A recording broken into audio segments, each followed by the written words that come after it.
Son tan amables ir conmigo al Evangelio de Mateo, capítulo 7. Evangelio de Mateo, capítulo 7, vamos a leer los versículos 1 al 5. Evangelio de Mateo, capítulo 7, el último capítulo donde se trata acerca del Sermón del Monte. Mateo, capítulo 7, versículos 1 al 5. No juzguéis para que no seáis juzgados, porque con el juicio con que juzgáis seréis juzgados, y con la medida con que medís os será medido. ¿Y por qué miras la paja que está en el ojo de tu hermano y no echas de ver la viga que está en tu propio ojo? ¿O cómo dirás a tu hermano, déjame sacar la paja de tu ojo, y he aquí la viga en el ojo tuyo? Hipócrita, saca primero la viga de tu propio ojo, y entonces verás bien para sacar la paja del ojo de tu hermano.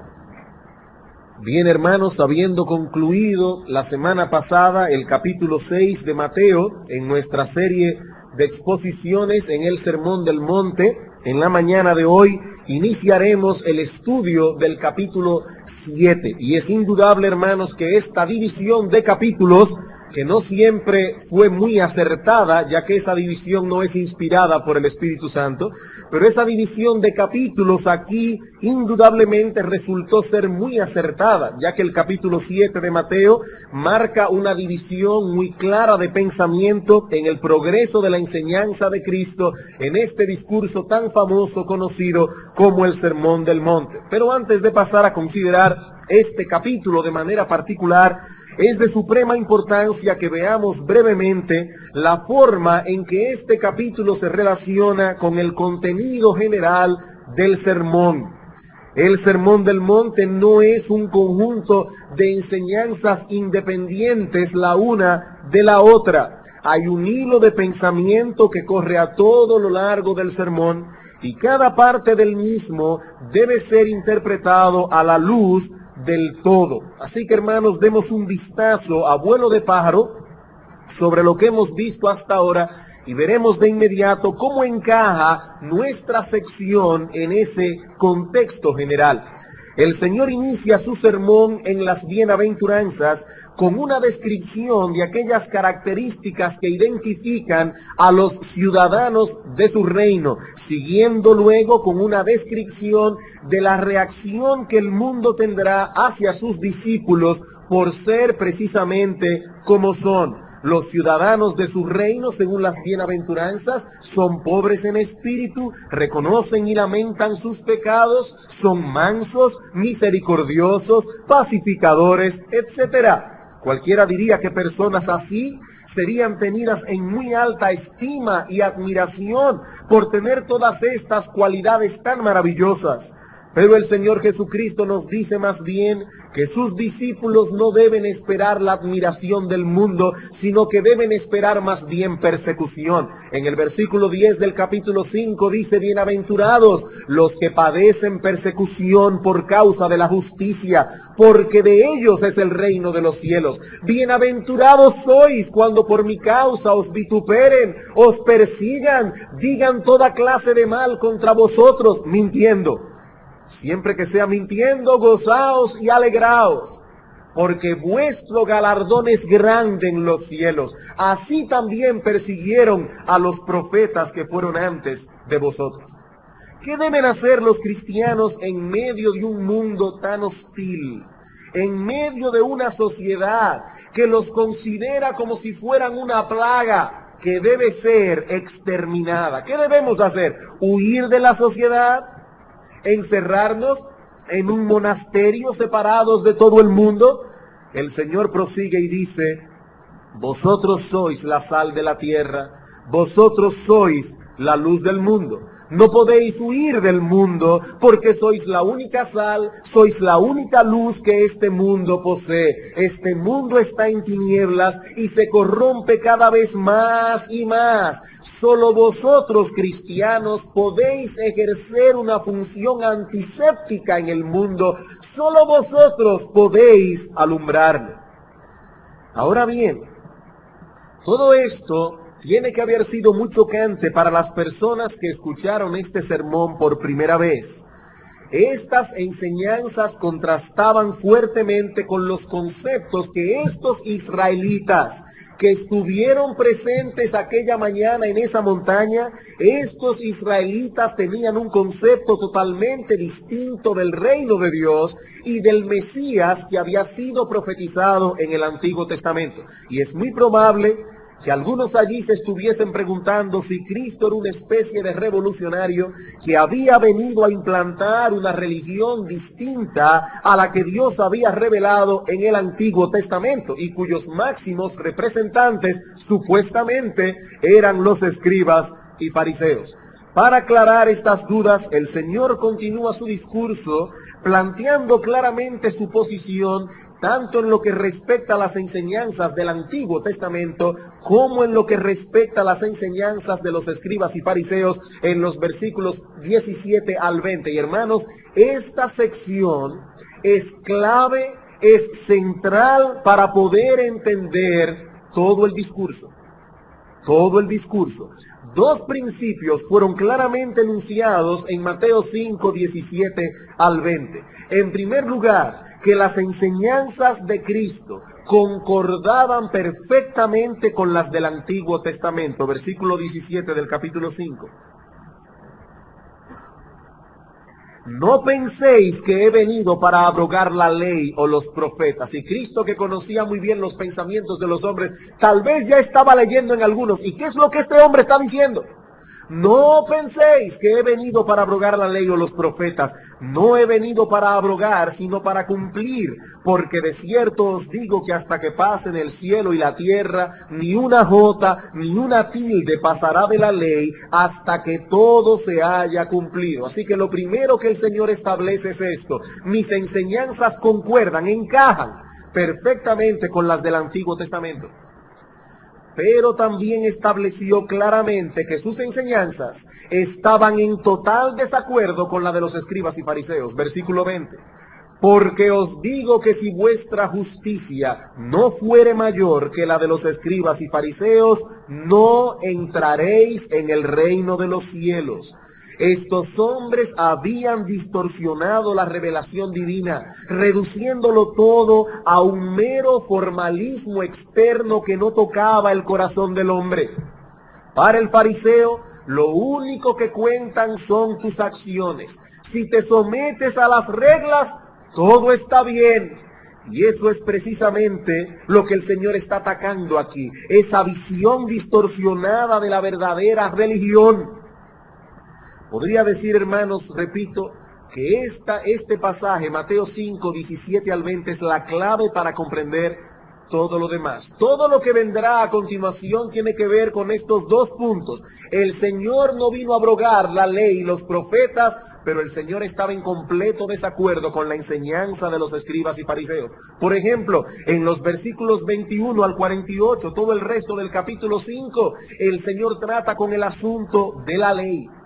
¿Y qué hace el Señor? El Señor toma 6 ejemplos de la ley, contrastando cada uno de ellos la interpretación farisaica con la correcta interpretación de la ley de Dios. Luego llegamos al capítulo 6 y allí el Señor contrasta la actitud del fariseo en el desempeño de su vida religiosa y de su vida práctica con la actitud que debe tener el cristiano al manejar esas mismas cosas.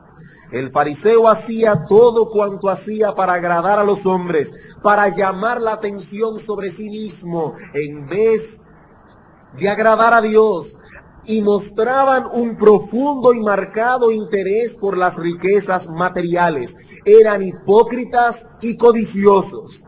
¿Qué debe hacer el cristiano a cambio? El cristiano debe vivir con su mira puesta en el agrado de Dios, haciendo tesoros en el cielo, confiando en el cuidado de Dios. Como ven, hermanos, todo esto no es más que una ampliación de lo que el Señor dijo en Mateo 5:20. Si vuestra justicia no fuere mayor que la de los escribas y fariseos, al guardar la ley, al orar, al hacer misericordia, al ayunar, al tratar con las cosas prácticas de esta vida, como comprar, vender, hacer negocios, etcétera. Si vuestra justicia no es mayor que la de los escribas y fariseos en esas cosas, no entraréis en el reino de los cielos.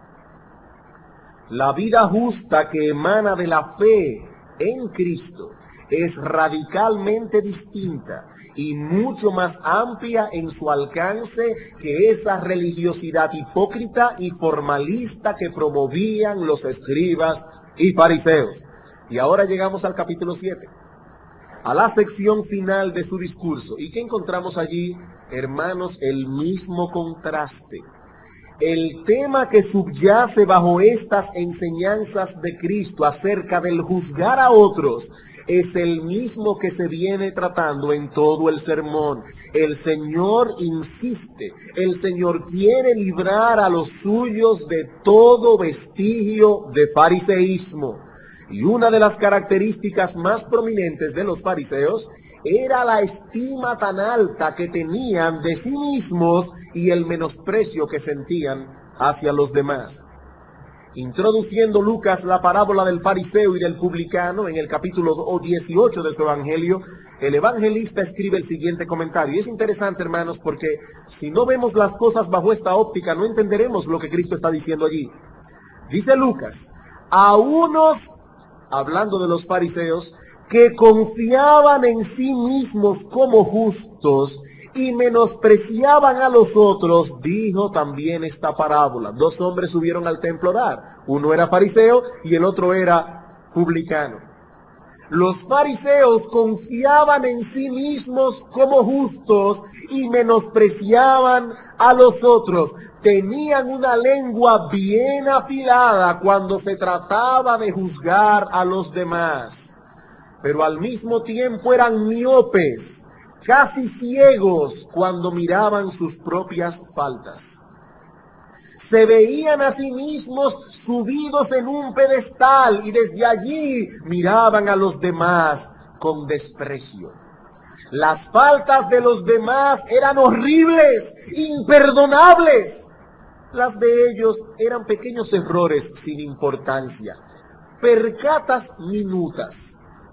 Con estas cosas en mente, hermanos, volvamos a leer una vez más los primeros 5 versículos del capítulo 7 y noten cómo este tema general del sermón sale a relucir en estas palabras. Leo una vez más: no juzguéis para que no seáis juzgados. Ahora se ve más claro cuando lo vemos en su contexto.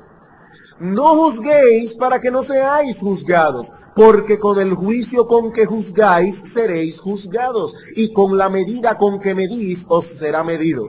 ¿Y por qué miras la paja que está en el ojo de tu hermano y no echas de ver la viga que está en tu propio ojo? ¿O cómo dirás a tu hermano, déjame sacar la paja de tu ojo y he aquí la viga en el ojo tuyo? Hipócrita, saca primero la viga de tu propio ojo y entonces verás bien para sacar la paja del ojo de tu hermano. En la mañana de hoy nos dedicaremos únicamente a estudiar cuál es el significado de esa frase, no juzguéis. Es todo lo que veremos hoy en la mañana. En los próximos domingos seguiremos expandiendo el texto.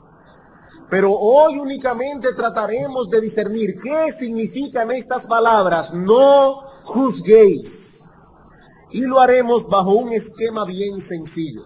En primer lugar veremos lo que no significan estas palabras y en segundo lugar veremos lo que sí significan. Y luego, para concluir muy brevemente, daremos algunas aplicaciones bien simples. Comencemos entonces, hermanos, viendo en primer lugar lo que Cristo no prohíbe aquí. Hermanos, yo tengo una buena razón para comenzar a estudiar este texto esta mañana en una forma negativa. Lo que no significan estas palabras, porque muchos han interpretado estas palabras de Cristo como si se tratase de una prohibición absoluta de pasar juicio sobre las cosas. Estas personas piensan que es totalmente inaceptable y opuesto al espíritu cristiano el que hagamos una clara distinción entre el bien y el mal, entre la verdad y el error, entre lo justo y lo injusto, entre lo correcto y lo incorrecto. Y el texto que suelen enarbolar como estandarte es precisamente Mateo 7:1. No juzguéis para que no seáis juzgados. Decía alguien con mucha razón que este es probablemente uno de los textos más citados de toda la palabra de Dios, aún por personas que no conocen otra cosa de la palabra de Dios. No juzguéis, no debemos juzgar. Hermanos, la palabra clave de hoy día es tolerancia. Debemos ser tolerantes con todo el mundo y no convertirnos en juez de los demás. Que el individuo es homosexual, debemos tolerarlo así, aceptarlo. Si todos viviéramos en ese espíritu de tolerancia, no habrían problemas interpersonales. No debemos condenar a nadie, no debemos criticar su estilo de vida. Y lo más terrible de esto es que ese espíritu de tolerancia pecaminosa, porque debemos ser tolerantes, hay una tolerancia que es santa, pero esta tolerancia es pecaminosa. Pero ese espíritu de tolerancia pecaminosa ha ido penetrando poco a poco en la iglesia cristiana. Muchos que profesan la fe están hablando hoy en ese mismo lenguaje. ¿Y cuál es su base bíblica para asumir tal postura? Mateo 7:1. No juzguéis, para que no seáis juzgados. Y yo me pregunto, hermanos, ¿es eso lo que el Señor Jesucristo nos enseña aquí? ¿Que los cristianos no deben pasar juicio sobre las cosas que ven o escuchan? Cuando nos acercamos a estudiar las Escrituras, hay dos reglas de hermenéutica, dos reglas de interpretación que no debemos pasar por alto si no queremos llegar a conclusiones equivocadas. La primera regla es que debemos estudiar cada texto a la luz de su contexto inmediato. Debemos estudiar cada texto a la luz de su contexto inmediato. Y la segunda regla es que debemos comparar la enseñanza de ese texto con la enseñanza general de las Escrituras al respecto. Yo recuerdo cuando era un nuevo creyente, hace algunos años atrás, que unos testigos de Jehová fueron a mi casa y estaban tratando de convencerme de que nuestro Señor Jesucristo no era Dios encarnado. Que Cristo era una criatura de Dios, una criatura muy importante, pero criatura al fin. Y uno de los textos, no lo olvido, que citaron esa tarde, fue 1 Corintios capítulo 15, versículo 19. 1 Corintios 15, 19 dice: si en esta vida solo esperamos en Cristo, somos los más dignos de conmiseración de todos los hombres. Pablo dice aquí: si en esta vida solamente esperamos en Cristo, somos dignos de pena. Y yo me decía, ¿lo ves ahí? Cristo no es tan importante como tú dices. Bueno, en ese tiempo yo no conocía muy bien la palabra de Dios, pero esa regla de interpretación me fue de mucha utilidad. Así que le pedí por favor que leyéramos todo el contexto. Y entonces se hizo muy evidente que Pablo no estaba menospreciando la persona de Cristo, sino más bien enfatizando la importancia de la resurrección. Vean el versículo 13. Porque si no hay resurrección de muertos, tampoco Cristo resucitó. Y si Cristo no resucitó, vana es entonces nuestra predicación. Eso sí, Cristo no resucitó. Vana es también nuestra fe. Y somos hallados falsos testigos de Dios, porque hemos testificado de Dios que Él resucitó a Cristo, al cual no resucitó si en verdad los muertos no resucitan. Porque si los muertos no resucitan, tampoco Cristo resucitó. Y si Cristo no resucitó, vuestra fe es vana, aún estáis en vuestros pecados. Entonces también los que durmieron en Cristo perecieron. Si en esta vida solamente esperamos en Cristo sin la resurrección, somos los más dignos de conmiseración de todos los hombres. Pero, versículo 20, Cristo ha resucitado de los muertos. Una simple regla de interpretación. Un texto fuera de contexto se convierte en un pretexto. Debemos ver cada texto a la luz de todo su contexto general, porque si no lo hacemos así, no solo podremos perder su significado, sino que podemos llegar a una conclusión completamente opuesta a la que el texto en cuestión enseña. Debemos colocar cada texto en su contexto. Pero de igual modo, debemos comparar la enseñanza de ese texto en particular con la enseñanza general de la palabra de Dios acerca del tema o asunto con el que estamos tratando en ese momento. He ahí, hermanos, dos reglas de hermenéutica bien simples que nos ayudarán a transitar por un camino seguro cuando nos encontremos estudiando la palabra de Dios. ¿Por qué la Iglesia Católica Romana insiste en el hecho de que Pedro es la roca sobre la cual está fundada la Iglesia cristiana? Bueno, entre otras cosas, porque leen en Mateo 16:18, tú eres Pedro, y sobre esta roca edificaré mi iglesia, sin considerar, por un lado, el significado de esa frase a la luz de su contexto inmediato, y verían que la roca de la que habla Cristo allí es la confesión de Pedro, tú eres Cristo. Es sobre esa roca, sobre esa confesión que está edificada la iglesia cristiana. Y tampoco consideran toda la enseñanza del Nuevo Testamento, que en un lenguaje claro y contundente señala a Cristo como la roca y cabeza de la iglesia. Primera a los Corintios capítulo 10, Efesios capítulo 2 versículo 21, Primera de Pedro capítulo 2 versículo 7 en adelante. Cristo es la roca de la iglesia.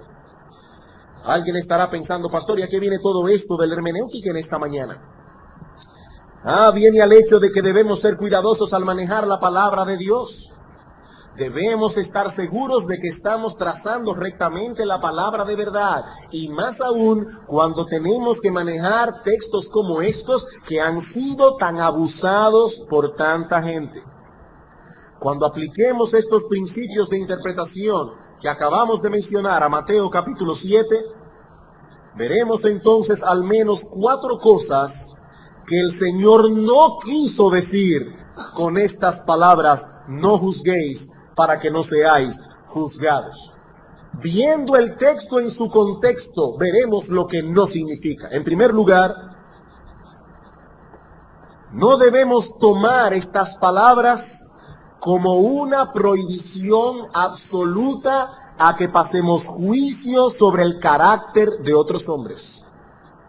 No debemos tomar estas palabras como una prohibición absoluta a que pasemos juicio sobre el carácter de otros hombres. Algunos toman este texto y dicen, nadie tiene derecho a juzgar si una persona es creyente o no, no importa la forma en que tal persona viva. Si esa persona dice que es cristiana, no tenemos derecho a pensar lo contrario, aunque viva como un perverso. No juzguéis. Pero es eso, hermanos, lo que Cristo nos enseña aquí. Miremos el contexto. Miremos el contexto. En este mismo pasaje, el Señor dice en el versículo 6, no deis lo santo a los perros, ni echéis vuestras perlas delante de los cerdos. Ahí mismo. Luego de haber dicho, no juzguéis. Ahora, ¿cómo puedo yo obedecer la enseñanza de ese texto si no discierno primero quiénes son los perros y quiénes son los cerdos que Cristo señala aquí? ¿Cómo puedo yo obedecer la enseñanza tan dura de ese texto que veremos dentro de unos domingos cuando Cristo dice no echéis vuestras perlas a los cerdos? Si yo no discierno primeramente quiénes son los perros y quiénes son los cerdos de quienes Cristo habla en ese texto. O sigo leyendo en el versículo 15 y dice, guardaos de los falsos profetas. ¿Cómo puedo yo guardarme de los falsos profetas si no puedo juzgar el carácter de esos hombres? Vean el versículo 20. Así que por sus frutos los conoceréis.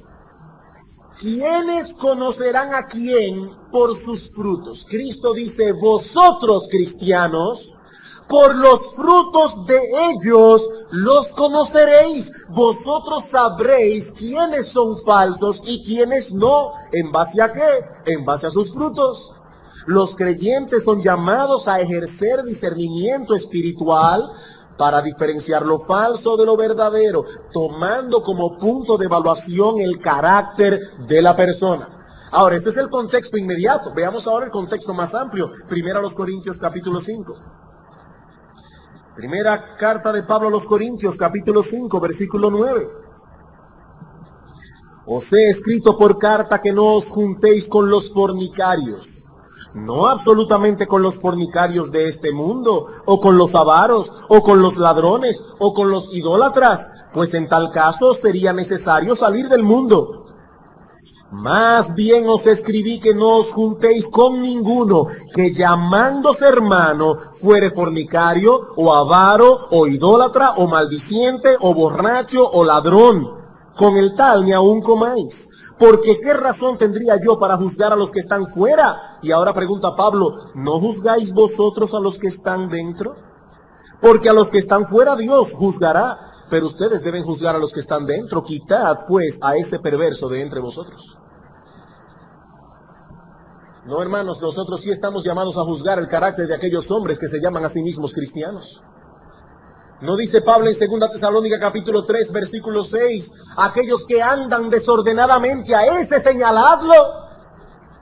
Porque no están dando conforme al patrón establecido por la palabra de Dios para un creyente. Así que en primer lugar, estas palabras no deben ser tomadas como una prohibición absoluta a que pasemos juicio sobre el carácter de otros hombres. En segundo lugar, tampoco debemos tomar estas palabras como una prohibición absoluta a pasar juicio sobre la enseñanza de otros hombres.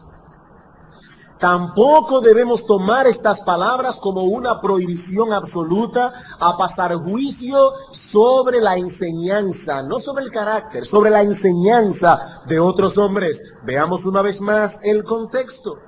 Hermanos, ¿qué es lo que Cristo ha venido haciendo en todo el sermón del monte en lo tocante a la enseñanza de los escribas y fariseos? ¿Qué es lo que Cristo ha venido haciendo? Revelando todos aquellos puntos en los que estos hombres estaban equivocados. Si el Señor estaba prohibiendo aquí a sus discípulos que juzgaran la enseñanza de otros hombres, Él mismo sería encontrado culpable de transgredir ese mandato, y sabemos que nuestro bendito y Salvador Jesucristo nunca pecó, nunca transgredió la ley de Dios. Hermanos, ese concepto de que no podemos juzgar las enseñanzas de otros hombres ha traído como consecuencia un evangelicalismo muy anémico. Muy anémico. Nadie se atreve a levantar su voz para decir eso es falso porque es contrario a la palabra de Dios. Veamos una vez más el versículo 15 del capítulo 7. Guardaos de los falsos profetas que vienen a vosotros con vestidos de ovejas, pero por dentro son lobos rapaces. ¿Cómo puedo yo saber quién es un falso profeta si no me atrevo a discernir lo que esa persona enseña? Si no me tomo la molestia de comparar sus doctrinas con la enseñanza de la palabra de Dios. Y si no puedo distinguir lo falso de lo verdadero, ¿cómo voy a evitar uno para abrazar al otro?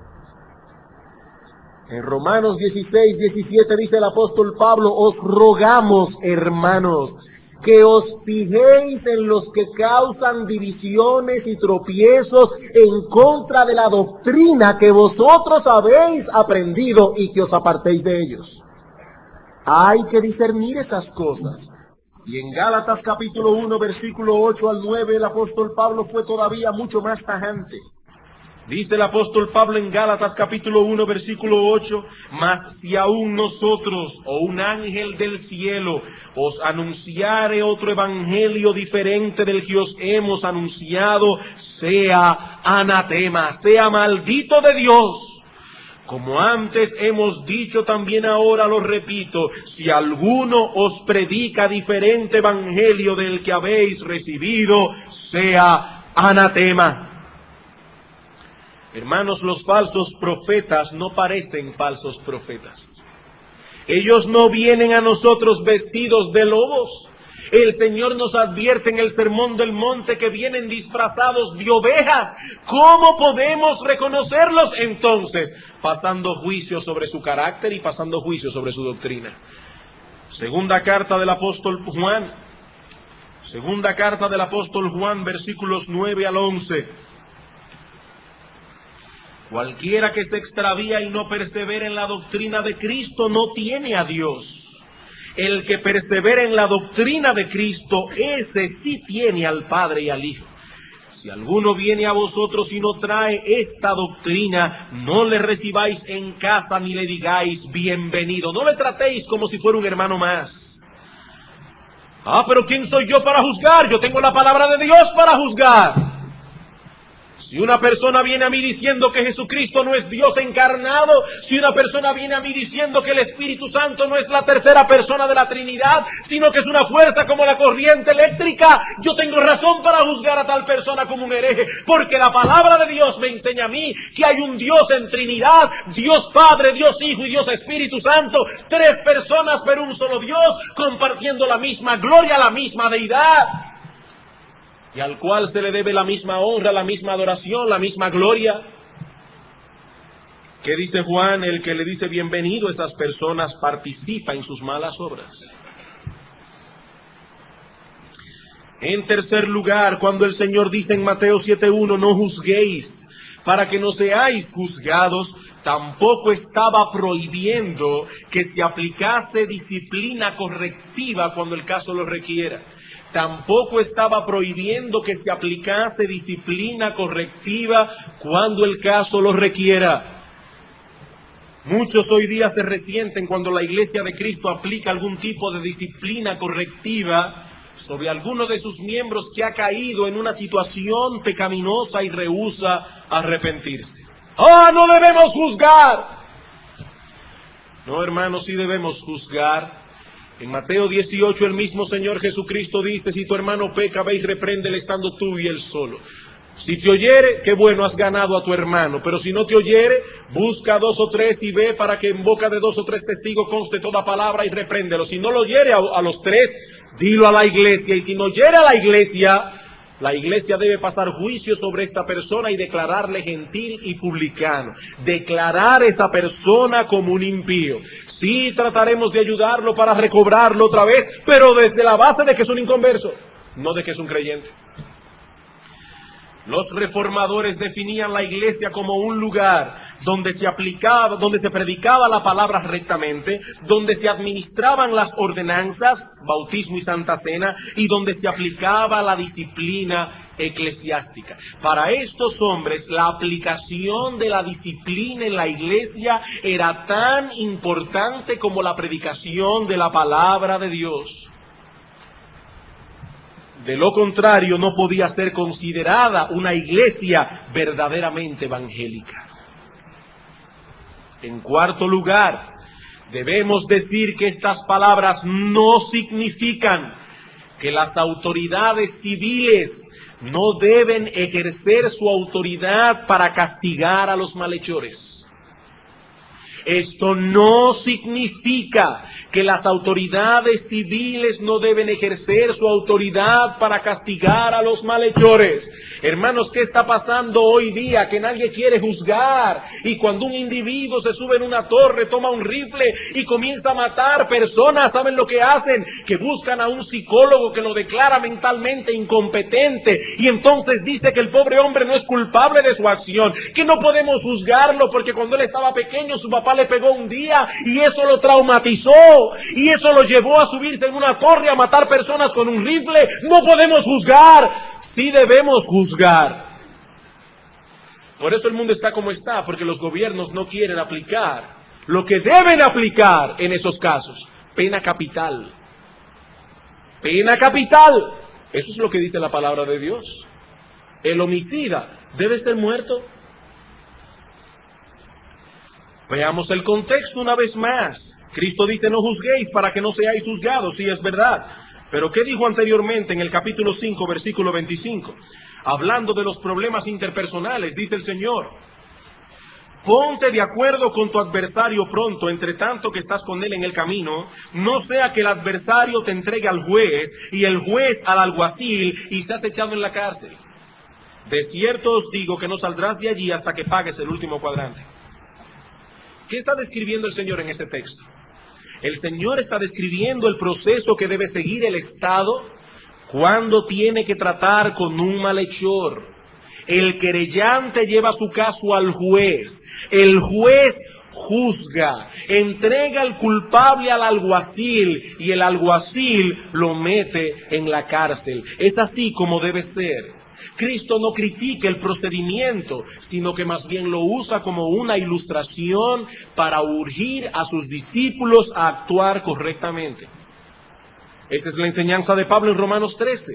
El gobierno es el instrumento de Dios para castigar al malhechor y proteger al inocente. Hoy día se protege al malhechor y se castiga al inocente. Pero lo que el gobierno debía hacer era eso. Y yo no estoy hablando de este gobierno, yo estoy hablando del gobierno humano en sentido general. Los gobiernos no han querido tomar en serio el papel que Dios les ha asignado. Castigar al malhechor, proteger al inocente. Y para hacer eso el Estado tiene que juzgar, tiene que establecer quién es el culpable y quién es el inocente. No, hermanos, cuando nuestro Señor Jesucristo dijo a sus discípulos, no juzguéis para que no seáis juzgados, es evidente que no se refería a ninguna de esas cosas que hemos mencionado hasta ahora. El Señor no está prohibiendo a sus discípulos que ejerzan discernimiento, que evalúen las cosas. La Biblia más bien enseña que es un síntoma de madurez el tener los sentidos ejercitados para discernir el bien del mal, Hebreos 5:14. Eso es un síntoma de madurez cristiana. Hermanos amados, ¿por qué enfatizo tanto este punto? Porque nos ha tocado vivir en medio de una generación donde todo es relativo, donde no hay absolutos, donde se nos condena si expresamos claramente que desaprobamos ciertas cosas. Como bien señala el doctor Lloyd Jones, vivimos en una época en la que las definiciones poco valen, una época a la que no le gusta pensar, que odia la teología, la doctrina, el dogma. Es una era que se caracteriza por el amor a las cosas fáciles y a los términos medios. Y más adelante añade, ha habido épocas en la historia de la iglesia en que se alaba a los hombres que sostenían sus principios a toda costa. Pero hoy día no es así. La vida, se nos dice, ya es bastante difícil y compleja como es, sin necesidad de tomar posturas firmes respecto a doctrinas específicas. Esa es la mentalidad de hoy, dice el doctor Lloyd Jones. Pero si somos cristianos, esa no debe ser nuestra mentalidad.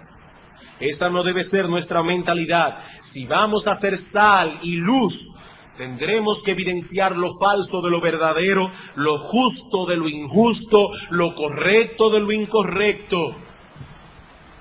Tendremos que decir como Martín Lutero, mi conciencia está cautiva de la palabra de Dios. Si Dios dice blanco, nosotros no diremos negro ni diremos gris, es blanco. Y si Dios dice negro, seguirá siendo negro para nosotros, aunque el mundo entero se empeñe en cambiarle de color. Hay un Dios en los cielos, y nosotros sí podemos juzgar de acuerdo a lo que Él ha establecido como norma para juzgar. ¿Qué es entonces, hermanos, lo que Cristo prohíbe aquí? Eso nos lleva a nuestro segundo punto, que consideraremos mucho más brevemente. Tendremos que expandirlo la semana próxima, pero no puedo dejarlos así. ¿Qué es lo que Cristo sí prohíbe a sus discípulos en este texto? Como decía en la introducción, el trasfondo de estas palabras debemos buscarlo en Mateo 5:20. Si vuestra justicia no fuere mayor que la de los escribas y fariseos, no entraréis en el reino de los cielos. El Señor está advirtiendo a sus discípulos que no debían asumir una postura farisaica a la hora de evaluar a otros. Cuando nos vemos en la necesidad de tener que pasar juicio sobre otros, no debemos hacerlo como lo hacían los fariseos. Hermanos, ese y no otro es el contexto de estas palabras. Los cristianos deben manifestar un espíritu distinto, opuesto al espíritu de esos hombres. ¿Y cuál era el espíritu característico de los fariseos en lo tocante al juzgar a otros? Lucas lo resume como vimos hace un momento en la introducción, en la parábola del fariseo y el publicano. Confiaban en sí mismos como justos y menospreciaban a los otros. En otras palabras, eran orgullosos y eran hipercríticos. ¿Cuál era el espíritu que caracterizaba a los fariseos? ¿Eran orgullosos? ¿Se veían a sí mismos en un pedestal? Eran hipercríticos, menospreciaban a los otros. Cuando el Señor Jesucristo dice a sus discípulos, no juzguéis para que no seáis juzgados, está prohibiendo a los suyos que asuman esa actitud farisaica cuando se vean en la necesidad de evaluar a otros. Hermanos, no es incorrecto tener un espíritu crítico. Hermanos, escuchen bien. No es incorrecto tener un espíritu crítico. Como bien señala John Brown, la capacidad de juzgar, de formarse una opinión y un estimado de las cosas es una de las facultades más valiosas que podemos tener. Y sigue diciendo él, el correcto uso de esa facultad es uno de nuestros deberes más importantes. Yo voy a repetir eso. Hay mucha sabiduría aquí. La capacidad de juzgar. ¿Y qué es eso? La capacidad de formarse una opinión y un estimado de las cosas es una de las facultades más valiosas que podemos tener. Y el correcto uso de esa facultad es uno de nuestros deberes más importantes. Debemos tener un espíritu crítico. El problema está en ser orgullosos e hipercríticos. Y ese prefijo hiper señala algo que llega más allá de lo que debe ser. Veamos este cuadro, hermanos, en un sentido más práctico, para que podamos entendernos. El hipercrítico es el individuo que va por ahí juzgándolo todo. Juzgándolo todo. En todo tiene que dar su opinión. En todo tiene que meterse. Posee una estimación tan alta de su propia opinión que no puede dejar de dar su evaluación de las cosas. No importa si se trata de algo que no posea mucha trascendencia. Si es un error, él tiene que denunciarlo. Aún puede tratarse de un asunto que ni siquiera le compete. Tal vez está hablando de personas que nada tiene que ver con ellos, pero sienten un placer malicioso al opinar. Eso es lo que Cristo condena aquí. Como alguien ha dicho, este individuo se deleita en la crítica por la crítica misma. Se ocupa de lo que es criticable con la esperanza de encontrar faltas, casi anhelando encontrarlas. El apóstol Pablo dice en 1 Corintios capítulo 13 que el amor todo lo espera, en el sentido de que espera lo mejor hasta formarse un juicio más amplio. Pero este individuo es todo lo contrario. Sigue diciendo este autor, él siempre espera lo peor de las personas. Se procura una satisfacción maliciosa y maligna en encontrar faltas y defectos y casi sufre una decepción si no las encuentra. Hermanos, cuando sentimos placer al escuchar algo desagradable acerca de otra persona, ya hemos caído en ese espíritu farisaico que el Señor condena en nuestro texto. Ya pecamos contra Dios. O cuando somos apresurados en emitir juicio sin tener toda la información a la mano, como si deseáramos lo más rápido posible emitir un veredicto de condenación. ¿Sabe qué dice Proverbio 18:13, que el que responde palabras antes de oír le es fatuidad y oprobio? El hipercrítico no escucha todos los argumentos, él no espera, inmediatamente pasa a juicio y condena. El individuo hipercrítico nunca pone la mejor construcción en las cosas, nunca está dispuesto a considerar las circunstancias atenuantes que hubiesen podido mover a una persona a actuar de cierta manera y no de otra. Nunca está dispuesto a excusar o a pensar caritativamente de los demás. Eso es lo que el Señor condena con estas palabras. Es cierto, hermanos, que no debemos ser simples y decir que una persona es cristiana aunque viva como un perverso. No, eso no es pensar caritativamente. Eso es no tener discernimiento. Y Cristo no nos está diciendo aquí que no debemos tener discernimiento.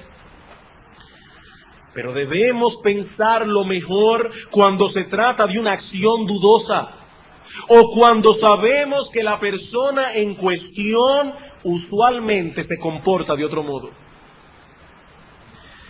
El doctor Lloyd Jones dice al respecto, y cito otra vez: el hombre de espíritu caritativo posee discernimiento y está dispuesto a ejercitarlo, pero también está dispuesto a escuchar para ver si hay una explicación, si hay una excusa, para descubrir si hay quizás alguna circunstancia atenuante. Pero el hombre hipercrítico no escucha, está tan deseoso de emitir su condena que no quiere escuchar razones ni argumentos, o está tan lleno de prejuicios que no hay forma de convencerlo de que él no tiene la razón. No hay forma. Pero lo que distingue al hipercrítico más que ninguna otra cosa es su tendencia a juzgar las intenciones y motivaciones de los demás. Su tendencia a juzgar las intenciones y motivaciones de los demás. Hermanos, nunca debemos ir en nuestro juicio más allá de lo que nuestra capacidad como seres humanos nos permite. Podemos evaluar el carácter y las creencias de un hombre, pero lo cierto es que no podemos ver las intenciones y los motivos de su corazón. En 1 Samuel capítulo 16 versículo 7 dice Dios a Samuel: Samuel, Jehová no mira lo que el hombre mira, porque el hombre mira lo que está delante de sus ojos, pero Dios mira el corazón. ¿Pero qué miramos nosotros? Lo que está delante de nuestros ojos. No podemos ver el corazón. El salmista dice en el Salmo 44, 21 que Dios conoce los secretos del corazón. Él sí puede juzgar la intención que tuvimos al hacer esto o aquello, porque somos como un libro abierto delante de Él. Todas las cosas, dice Hebreos 4:12, están desnudas y abiertas a los ojos de aquel a quien tenemos que dar cuenta. Dios no solo ve lo que hacemos, Él discierne también los pensamientos y las intenciones del corazón, dice Hebreos 4:12. Cuando comparezcamos delante de su tribunal, todas esas cosas serán tomadas en cuenta. Pablo dice en Romanos 2:16 que ese día, el día del juicio, Dios juzgará los secretos de los hombres, aquello que nadie vio. Y en 1 Corintios 4:5 dice que cuando el Señor vuelva, aclarará también lo oculto de las tinieblas y manifestará las intenciones de los corazones. Hermanos, solo Dios tiene esa prerrogativa. Cuando nos tomamos la libertad de conjeturar acerca de los motivos de una persona, estamos jugando a ser Dios. Estamos invadiendo un terreno que no nos corresponde.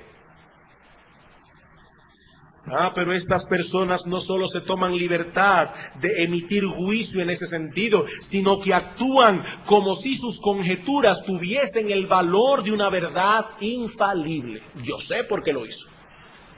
Yo lo sé. Y lo más terrible de todo es que tienen una imaginación muy fértil. De una mirada escriben una novela. Sacan conclusiones de cualquier cosa. Hipercríticos. Eso es lo que el Señor está condenando aquí. Hermanos, ¿cuál es la raíz que subyace debajo de ese espíritu hipercrítico? Ya lo hemos dicho, una alta valoración de sí mismo y un sentido consecuente de menosprecio por los demás. Como soy mejor que los demás, tengo derecho a pasar juicio sobre ellos, tengo derecho a censurarlos. Ese espíritu farisaico es completamente opuesto al que Cristo describe en las bienaventuranzas. Hermano, ¿cómo comienzan las bienaventuranzas? Bienaventurados los pobres en espíritu, bienaventurados los que lloran. Bienaventurados aquellos que han tenido una visión tan clara de lo que son, que lloran su maldad y su pecado. Ellos no andan por ahí mirando la paja del ojo ajeno si saben que tienen una viga atravesada en su propio ojo. Ellos se ven a sí mismos tal cual son. Y como se ven a sí mismos tal cual son, no se atreven a subirse en un pedestal. Ese espíritu farisaico es contrario a la descripción que Pablo nos da en 1 Corintios 13 acerca del amor verdadero. ¿Qué dice Pablo allí? Que el amor es benigno. Benigno. Pero estas personas difícilmente ven algo bueno en los demás. Pueden estar contemplando a un creyente que por su cercanía con Cristo ha logrado desarrollar muchas de esas características que hacen a Cristo hermoso a nuestros ojos. Pero como el pobre hermano no está glorificado todavía, tiene también sus imperfecciones, tiene sus debilidades, y eso es lo que el hipercrítico ve.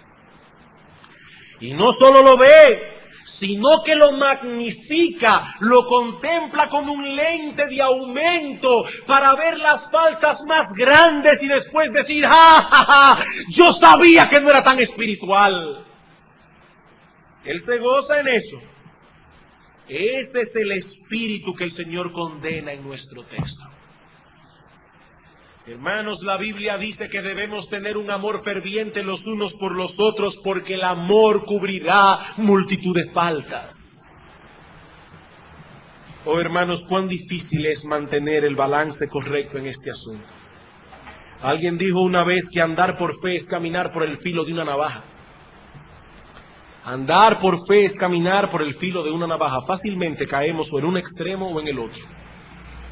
O nos convertimos en personas simples y sin discernimiento, sin capacidad de juicio propio, todo lo vemos bien, o nos volvemos hipercríticos.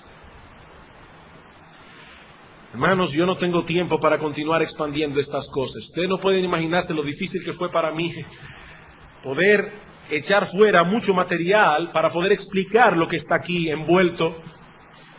Por eso continuaremos el domingo que viene, pero permítanme decir unas breves palabras de aplicación para concluir. Hermanos, ¿saben a qué deben movernos esta enseñanza? A dar gracias a Dios por haber enviado a Jesucristo a morir por nuestros pecados. A dar gracias a Dios por haber enviado a Jesucristo a morir por nuestro pecado. Al expandir el significado de este texto, ¿acaso no nos sentimos acusados en nuestras conciencias? ¿Cuántas veces, hermanos, hemos sido culpables de ese espíritu farisaico que nuestro Señor condena allí? Cristo dice, no juzguéis según las apariencias, juzgad con justo juicio. No es que no juzguen, es que no juzguen según las apariencias. Vemos a un hermano que llega aquí a la iglesia y el individuo llega casi cuando el culto va a comenzar y se va tan pronto el culto termina. ¿Qué debe hacer un hermano piadoso? Debe traer a este hermano aparte y decirle, hermano, yo he notado que siempre llegas a la iglesia casi cuando el culto va a comenzar y tan pronto el culto termina te vas. Pero ¿cuándo vas a tener comunión con los demás? ¿Cómo vas a poder cumplir aquel mandato de Hebreos 10 que dice que debemos considerarnos unos a otros al amor y a las buenas obras? Fíjense, ahí ese hombre está pasando juicio sobre el hecho en sí, la falta en sí en que este hermano ha incurrido. ¿Pero qué hace el hipercrítico? Yo sé por qué lo hace. Como él es fulano de tal, él se cree mejor que todo el mundo aquí y que no puede tener comunión con los demás y que él es mejor que todos. Eso es lo que hace el hipercrítico. Ya se metió en un terreno que no le correspondía. Pero ¿qué hace el simple? El simple ve al hermano que llega y se va y no le dice nada porque él no quiere juzgar. Hermanos, no debemos caer ni en un extremo ni en el otro. Y mi amigo que estás aquí en esta mañana, escucha esto con atención. La Biblia dice que todos aquellos que desean salvarse guardando los mandamientos están bajo la maldición de Dios. ¿Sabes por qué? Porque Dios exige una obediencia perfecta a la ley. Y la Biblia dice que no hay un hombre que haga siempre el bien y nunca peque. Y ahora yo te digo, evalúate a la luz de estas palabras de Cristo que hemos estudiado hoy. Y dime con sinceridad si eres inocente o culpable. Dímelo con sinceridad. No hay un hombre que haga siempre el bien y nunca peque. Solo uno pudo hacerlo. El Señor Jesucristo, quien obedeció perfectamente la ley de Dios y luego murió en la cruz del Calvario para pagar por las transgresiones de aquellos que Él vino a salvar. Mi amigo, hay un solo camino de salvación. Hay una sola cosa que puedes hacer: arrojarte en los brazos de ese Salvador que ha prometido perdonar todos los pecados de aquellos que vienen a Él en arrepentimiento y fe, y más aún, que ha prometido poner en la cuenta de ellos su justicia perfecta a cambio de su fe.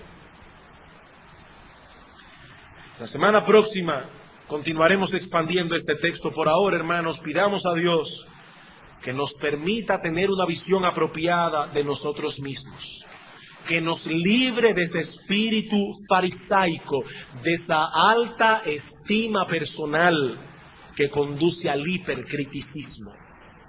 Vamos a orar.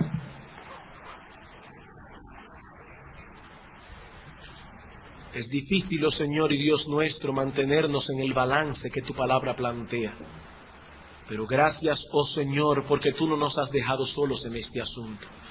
Nos has dado el poder y la capacidad de tu Espíritu y has prometido concedernos tu gracia cada día, porque tus misericordias son nuevas cada mañana.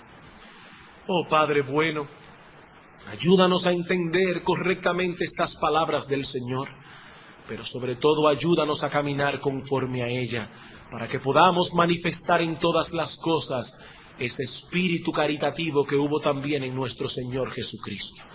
Padre, ayúdanos, y aquellos que están aquí sin Cristo en esta mañana, te pedimos que tu Espíritu use estas cosas para redarguirlos de pecado, de justicia y de juicio, para que algunos, oh Dios, puedan venir en este día al arrepentimiento. Padre, tráenos esta tarde a las 5:15 para poder gozarnos con el testimonio de estos hermanos y hermanas que dirán públicamente que han muerto al pecado, que han muerto al mundo y han resucitado a una vida nueva y ahora quieren andar en novedad de vida. Bendícenos, oh Señor, en el resto de este día tuyo. Te lo imploramos y te lo suplicamos a ti, en nombre de Cristo Jesús nuestro Señor. Amén.